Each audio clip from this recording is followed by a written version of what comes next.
श्री परमात्मने नमः। श्रीमद् भगवद गीता के 7वें अध्याय का महात्म्य। भगवान शिव कहते हैं, पार्वती, अब मैं तुम्हें 7वें अध्याय का महात्म्य बतलाता हूँ, जिसे सुनकर कानों में अमृत राशि भर जाती है।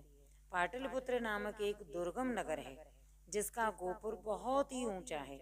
उस नगर में शंकुकर्ण नामक एक ब्राह्मण रहता था। उसने वैश्य वृत्ति का आश्रय लेकर बहुत धन कमाया, किंतु न तो कभी पितरों का तर्पण किया और न देवताओं का पूजन ही। वह धनोपार्जन में इतना तत्पर हो गया कि राजाओं को ही भोज देने लगा था। एक समय की बात है, उस ब्राह्मण ने अपना चौथा विवाह करने के लिए पुत्रों और बंधुओं के साथ यात्रा की। मार्ग में आधी रात के समय जब वह सो रहा था, एक सर्प ने उसे कहीं से आकर बाह में काट लिया। उसके काटते ही ऐसी अवस्था हो गई कि मणि, मंत्र और औषधि आदि से भी उसके शरीर की रक्षा न हो सकी। तत्पश्चात कुछ ही क्षणों में उसके प्राण पखेरु उड़ गए। फिर बहुत समय के बाद वह प्रेत सर्प योनि में उत्पन्न हुआ। उसका चित्त धन की वासना में बंधा था। उसने पूर्व वृत्तांत को स्मरण करके सोचा, मैंने जो घर के बाहर करोड़ों की संख्या में अपना धन गाड़ दिया था, उससे इन पुत्रों को वंचित करके स्वयं ही उसकी रक्षा करूंगा। एक दिन सांप की योनि से पीड़ित होकर पिता ने स्वप्न में अपने पुत्रों के सामने आकर अपना मन का भाव बताया। तब उसके निरंकुश पुत्रों ने सवेरे उठकर बड़े विस्मय के साथ एक दूसरे से स्वप्न की बात कही। उनमें से जो मझला पुत्र था, वह कुदाल लेकर हाथ में घर से बाहर निकला और जहां उसके पिता सर्प योनि धारण करके रहते थे, उस स्थान पर चला गया। यद्यपि उसे धन के स्थान का ठीक ठीक पता नहीं था, तो भी उसने चिन्हों से उसका ठीक निश्चय कर लिया और लोभ बुद्धि से वहां पहुंचकर बावी को खोदना आरंभ किया, यानी मिट्टी को खोदना आरंभ किया।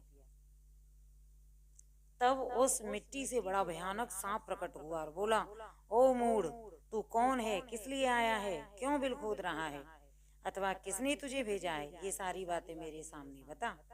पुत्र बोला, पिताश्री, मैं आपका ही पुत्र हूँ, मेरा नाम शिव है। मैं रात्रि में देखे हुए स्वप्न से विस्मित होकर यहाँ का सोना लेने की जिज्ञासा से आया हूँ। पुत्र की यह वाणी सुनकर वह सांप हंसता हुआ ऊंचे स्वर से इस प्रकार स्पष्ट वचन में कहा, यदि तू मेरा पुत्र है तो मुझे शीघ्र ही बंधन से मुक्त कर। मैं पूर्व जन्म के गाड़े हुए धन के ही लिए सर्प योनि में उत्पन्न हुआ हूँ।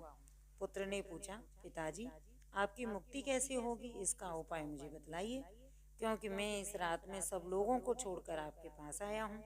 पिता ने कहा, बेटा, गीता के अमृतमय 7वें अध्याय को छोड़कर मुझे मुक्त करने में तीर्थ, दान, तप और यज्ञ भी सर्वथा समर्थ नहीं है। केवल गीता का 7वां अध्याय ही प्राणियों के जरा, मृत्यु आदि दुखों को दूर करने वाला है। पुत्र, मेरे श्राद्ध के दिन 7वें अध्याय का पाठ करने वाले ब्राह्मण को श्रद्धा पूर्वक भोजन कराओ, इससे निस्संदेह मेरी मुक्ति हो जाएगी। वत्स, अपनी शक्ति के अनुसार पूर्ण श्रद्धा के साथ वेद विद्या में प्रवीण अन्य ब्राह्मणों को भी तुम भोजन कराना।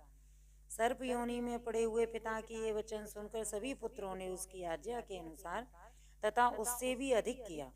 तब शंकुकर्ण ने अपने सर्प शरीर को त्याग कर दिव्य देह धारण की और सारा धन पुत्रों के अधीन करके वह ऊपर प्रस्थान कर गए।